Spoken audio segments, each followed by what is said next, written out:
أشهد أن لا إله إلا الله وحده لا شريك له.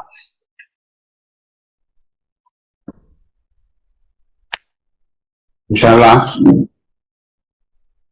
குர்ஆன்ல நபி முகமது அவர்களை பற்றி என்ன சொல்லப்பட்டிருக்கு அப்படிங்கிறத பார்ப்போம். அதோட குர்ஆனை பற்றியும் என்ன சொல்லப்பட்டிருக்கு அப்படிங்கிறத பார்ப்போம். இயேசு கூறுகிறார்,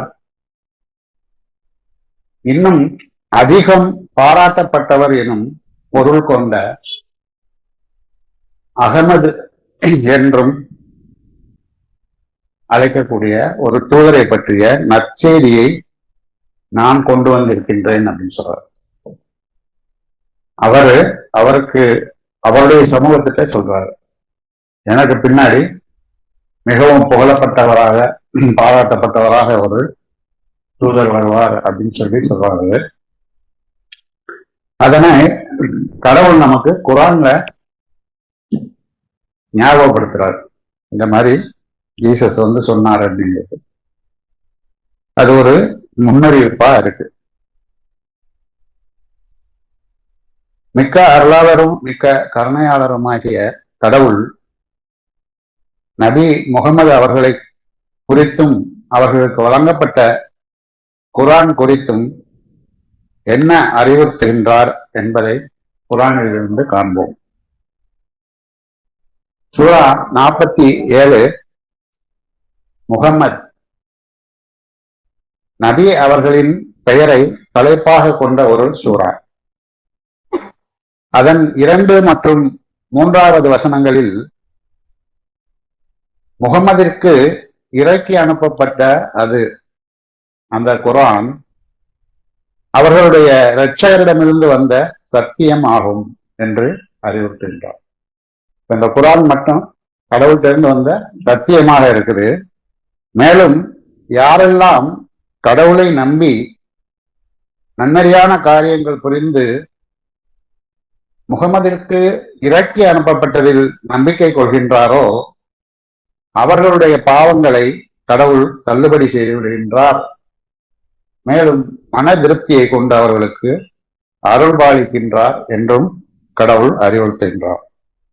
ஆக முகமதுக்கு கடவுளின் புறத்தில் இருந்து வழங்கப்பட்டது சத்தியமான ஒன்றாக இருக்கு. அதை நாம பின்பற்றணும்னா அவர் மீது கடவுள் மீது நம்பிக்கை கொண்டு அவர் கொண்டு வந்த அந்த குர்ஆன் மீதும் நாம நம்பிக்கை கொள்ளும் பட்சத்துல கடவுள் நம்முடைய பாவங்களை தள்ளுபடி பண்றேன்னு சொல்றாரு. மேலும் நம்மை கொண்டு அவர் மனதிருப்தி அடைகளாக சொல்றார். ஆக குர்ஆன் மட்டுமே முகமதுக்கு இறக்கி அனுப்பப்பட்டது. மேலும் அது கடவுளிடமிருந்து வந்த சத்தியமாக இருக்கின்றது என்றும் அதன் மீது நம்பிக்கை கொள்ள வேண்டும் என்றும் கடவுள் நமக்கு அறிவுறுத்துறாரு. இது ஒரு தெளிவான கட்டளையா இருக்கு. உண்மையிலே நம்பிக்கை கொண்டவர்கள் கடவுள்கிட்ட வந்த அந்த சத்தியத்தை மட்டும் பின்பற்றக்கூடியவங்களா இருக்காங்க. அதே நேரத்துல இணை தெய்வ வழிபாடு செய்கிற மனோபாவத்தில் உள்ளவங்க அதனுடன் மற்றொன்றும் வேண்டும் அப்படிங்கிற நிலையில இருக்காங்க அப்படிங்கிறதையும் கடவுள் நமக்கு சுட்டி காட்டுறார். இன்ஷா அல்லாஹ் வசனத்தை வாசிக்கிறேன். 47 2 3.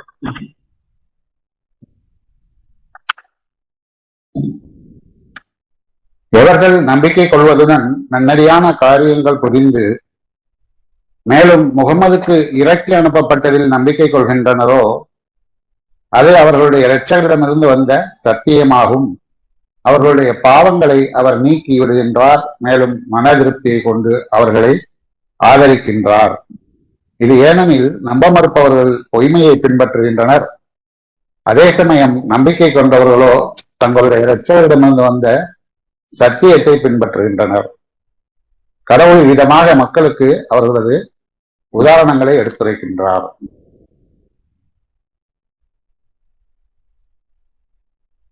நபி முகமதை பற்றி கடவுள் நமக்கு அறிமுகப்படுத்தும் போது எப்படி சொல்றாரு அப்படின்னா, அதுவரையிலும் வேதம் பெறாத ஒரு சமூகம் முன்னர் வேதம் பெற்ற 2 இனங்களாகிய யூத கிறிஸ்துவர் அல்லாத வேற்று இனத்தவராகிய முகம்மது, வேதம் வழங்கப்பட்டவராகிய முகம்மது என்று கடவுள் நமக்கு முகமது நபியை அறிமுகப்படுத்துறார். அதுவரை வேதம் பெறாத ஒரு சமூகத்திலிருந்து வேற்று இனத்துல, ஏற்கனவே வேதம் பெற்ற 2 இனங்களை தவிர்த்து வேற்று இனத்திலிருந்து அவர் தூதரா வர்றாரு அப்படிங்கிறத கடவுள் நமக்கு சுட்டி காட்டுறாரு. வேற்று இனத்தவராகிய வேதம் வழங்கப்பட்டவராகிய முகம்மது அவர்களை குறிப்பிட்டு அந்த தூதரை பின்பற்றுங்கள், எவர்கள் அவருடன் வந்திருக்கின்ற ஒளியினை பின்பற்றுகின்றார்களோ அவர்களே வெற்றியாளர்கள் என்று முந்தைய வேதத்தையுடைய மக்களுக்கு அறிவுறுத்துறாரு. மேலும் நான் உங்கள் அனைவருக்குமான கடவுளின் தூதர் அப்படின்னு சொல்லி முகமதை சொல்லி கடவுள் சொல்றாரு. அதற்குரிய வசனங்களை வாசிப்போம் சொல்லலாம். 157, 58 தங்களுடைய தோராவிலும் சுவிசேஷத்திலும் எழுதப்பட்டிருப்பதை அவர்கள் காண்கின்றன. வேதம் வழங்கப்படாத சமுதாயத்தின் இந்த நபி முகமது எனும் இத்தூதரை பின்பற்றுகின்றவர்கள் அவர்களை நன்னறியாளர்களாக இருக்கும்படி அவர் தூண்டுகின்றார், தீமைகளிலிருந்து அவர்களை தடுக்கின்றார், எல்லா நல்ல உணவுகளையும் அவர்களுக்கு அனுமதிக்கின்றார், அத்துடன் கெட்டதாக இருப்பதை தடை செய்கின்றார். மேலும் அவர்கள் மீது சுமத்தப்பட்டுள்ள சுமைகளையும் தலைகளையும் இறக்கி வைக்கின்றார். அவர் மீது நம்பிக்கை கொண்டு அவரை மதித்து அவருக்கு ஆதரவளித்து மேலும் அவருடன் வந்த ஒளியினை பின்பற்றுபவர்களே வெற்றி பெற்றவர்களாக இருக்கின்றனர். கூறுவீராக, மக்களே, நான் உங்கள் அனைவருக்குமான கடவுளின் தூதராக இருக்கின்றேன். வானங்கள் மற்றும் பூமியின் ஆட்சி அதிகாரம் அவருக்கே உரியது, அவரை தவிர தெய்வம் இல்லை. அடுத்து 62 2, 3 ஆகிய வசனங்களை வாசிக்கிறேன். அவர்தான் ஜும்மா, வெள்ளிக்கிழமை அப்படின்னு அவர்தான் வேதம் வழங்கப்படாத மக்களுக்கு அவர்களுக்கிடையில் இருந்தே ஒரு தூதரை தன்னுடைய வெளிப்பாடுகளை அவர்களுக்கு எடுத்துரைக்கவும் அவர்களை தூய்மைப்படுத்தவும் மேலும் வேதத்தையும் ஞானத்தையும் கற்றுக் கொடுக்கவும் அனுப்பி வைத்தவர். இதற்கு முன்னர் அவர்கள் மிக நெடிய வழிகேட்டில் சென்று விட்டிருந்தனர். மேலும் அவர்களுக்கு பின்னர் ஏராளமான தலைமுறையினர்களுக்கும் அவர்தான் எல்லாம் உள்ளவர், ஞானம் இருந்தவர். இப்ப முகமது நபி ஏராளமான தலைமுறையினர்களுக்கும் தூதரா இருக்காரு அப்படிங்கிறத அல்லாஹ் குர்ஆன்ல குறிப்பிட்டு காட்டுறாரு. அந்த அடிப்படையில மிக நீண்ட காலம் எந்த ஒரு தூதரும் வராத நிலைய நாம இருந்தோம். கிட்டத்தட்ட முகமது நபியினுடைய வருகைக்கு பின்னர் நாம 47வது தலைமுறையினரா இருக்கிறோம் அப்படிங்கிறது என்னோட கணிப்பு.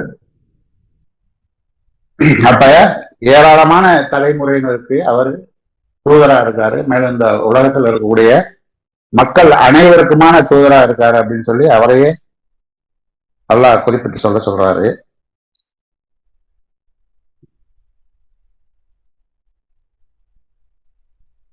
அடுத்து, முழு உலகிற்கும் நம்மிடம் இருந்துள்ள கருணையின் வெளிப்பாடாகவே உம்மை நாம் அனுப்பியுள்ளோம் அப்படின்னு சொல்லி முகமதை பற்றி சொல்றார். முழு உலகிற்கும்,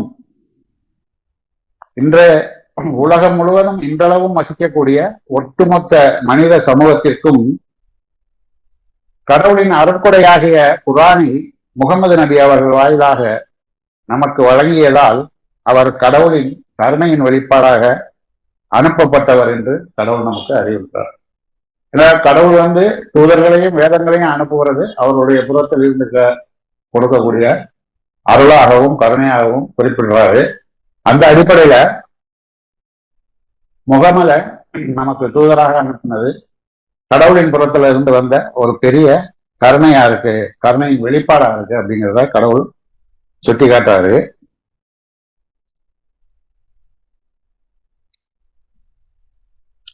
இங்க பன்மை பதம் பயன்படுத்தப்படுது. உம்மை நாம் அனுப்பியுள்ளோம் அப்படின்னு சொல்லி கடவுள் சொல்றாரு. அதன் மூலம் முகமது நபி, அதாவது முகமதியர்கள் சொல்றது மாதிரி இல்லாம அவர் பிறந்து அவர் தேர்ந்தெடுக்கப்பட்டு அதன் பிறகு அவர் நபித்துவம் பெற்று வேதம் பெற்று கடவுளால் அனுப்பப்பட்டார் அப்படிங்கிறத குறிப்பிடுவதாக இந்த பன்மை பதம் குறிப்பிடுவதாக நான் கருதுறேன். அடுத்து முகமது அவருக்கு முன்பு இருந்த தூதர்களை போன்ற ஒரு தூதர் தான், மனிதர் தான், அவரும் மரணிக்கக்கூடியவர் தான் என்றும் கடவுள் அறிவுறுத்துகின்றார். அவருக்குன்னு ஒரு விசேஷமான எந்த தன்மையும் இல்லை.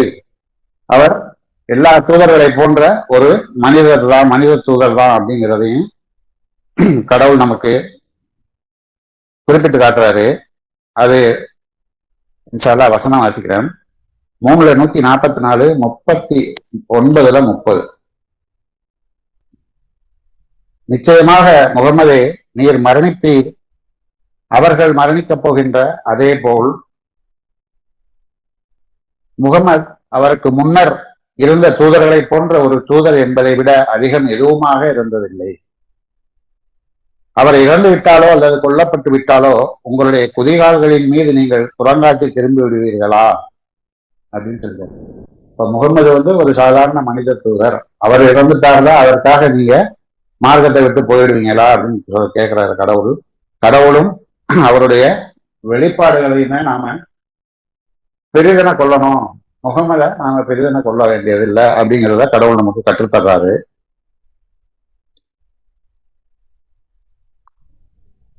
அடுத்து முகமது நபி அவர்கள் கடவுளால் ஆதரவளிக்கப்பட்டவரா இருக்காரு அப்படிங்கிறத குர்ஆன்ல கடவுள் நமக்கு அறிவுறுத்துறாரு. முகமதை குறித்து கடவுள் வேதம் வழங்கப்பட்டவரே என்று அழைக்கக்கூடிய எல்லா இடத்துலையுமே அவர் உயிருடன் இருக்கும் போதுதான் கடவுள் அவரை நபியே கூறுகிறாக அப்படின்னு சொல்லி அழைக்கிறாரு. வேதம் வழங்கப்பட்டவரே என்று அழைத்து அவருக்கு செய்தி சொல்வதும் அவருக்கு உதவி செய்வதும் ஆதரவளிப்பதும் அவர் உயிருடன் இருந்தால் மட்டுமே இயலும் என்பது நிதர்சனமான ஒன்று. அதுபோல செய்தியை கேட்டுக்கொள்ளவும் உதவிகளையும் ஆதரவையும் பெற்றுக் கொள்ளவும் முடியும் என்பதும் நிதர்சனமாக இருக்கு.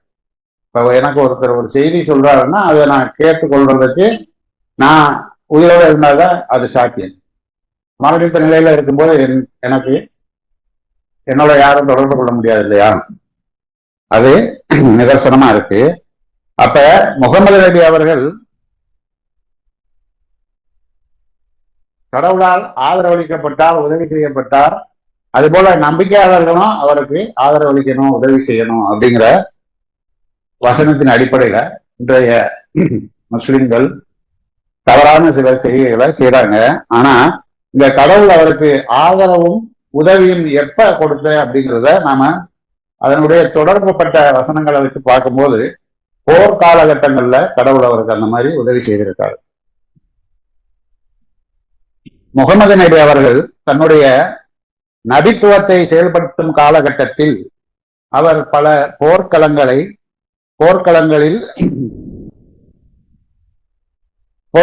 சந்திக்க வேண்டியவராக இருந்தார். அப்படி போர்க்களங்களில் கடவுளும் வானவர்களும் அவருடன் நம்பிக்கை கொண்டவர்களும் அவருக்கு உதவியும் ஆதரவும் வழங்கியதை கடவுள் நமக்கு விவரித்து சொல்றார். குர்ஆன் 8:64 33:56 அதை பத்தி சொல்றாரு. இன்ஷா அல்லாஹ் வசனங்களை வாசிக்கிறேன். 8:64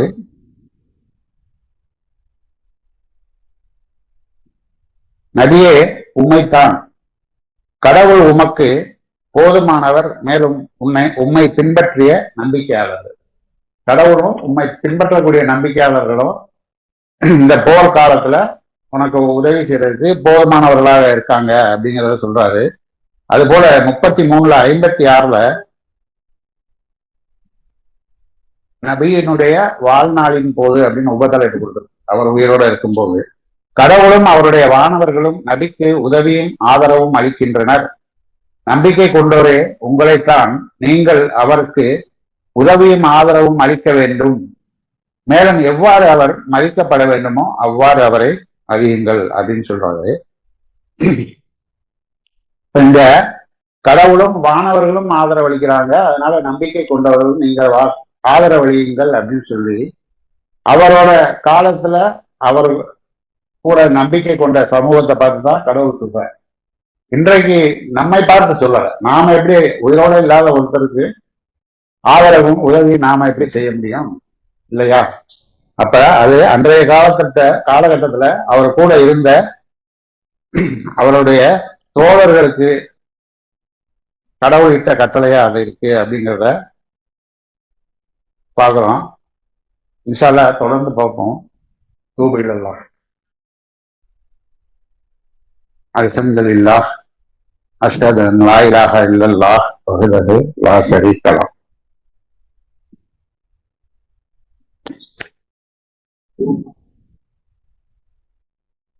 அதுபோல கடவுள் வேதம் வழங்கப்பட்டவர்களுக்கும் நம்பிக்கையாளர்களுக்கும் உதவி செய்யறாரு, ஆதரவு அளிக்கிறாரு. அது அவர்களுடைய நற்செயல்களுக்கு மட்டுமல்ல, வேதம் வழங்குவரோ அல்லது ஒரு நம்பிக்கையாளரோ தவறிழைக்கும் போது கடவுள் அதுல குறுக்கிட்டு அவர்களுடைய தவறையும் கடவுள் சரி செய்யக்கூடியவரா இருக்காரு. அவருடைய தவறுகளை தடுத்து காப்பாற்றி உதவி செய்கிறார். இன்ஷா அல்லாஹ் 48ல 24, 25 வாசிக்கிறேன்.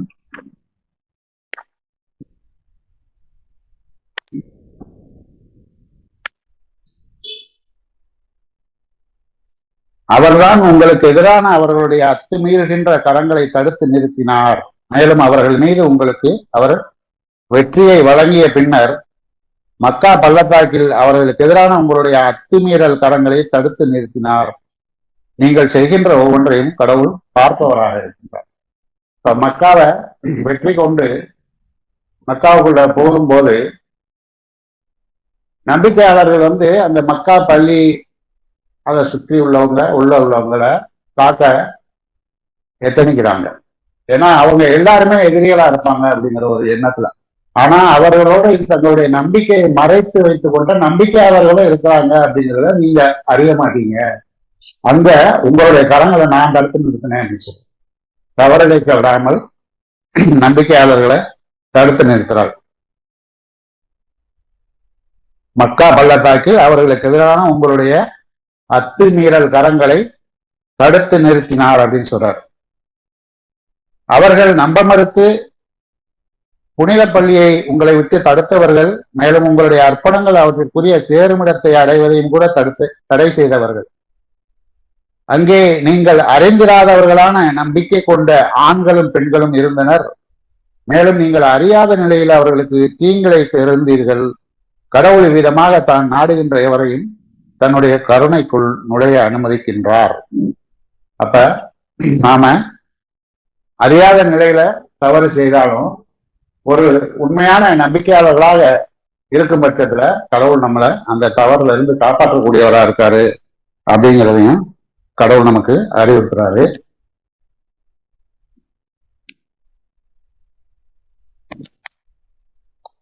அடுத்து முகமது நபி அவர்களுக்கு குர்ஆன் வழங்கப்பட்ட நிகழ்வை குறித்து கடவுள் சொல்லக்கூடியதை பார்ப்போம்.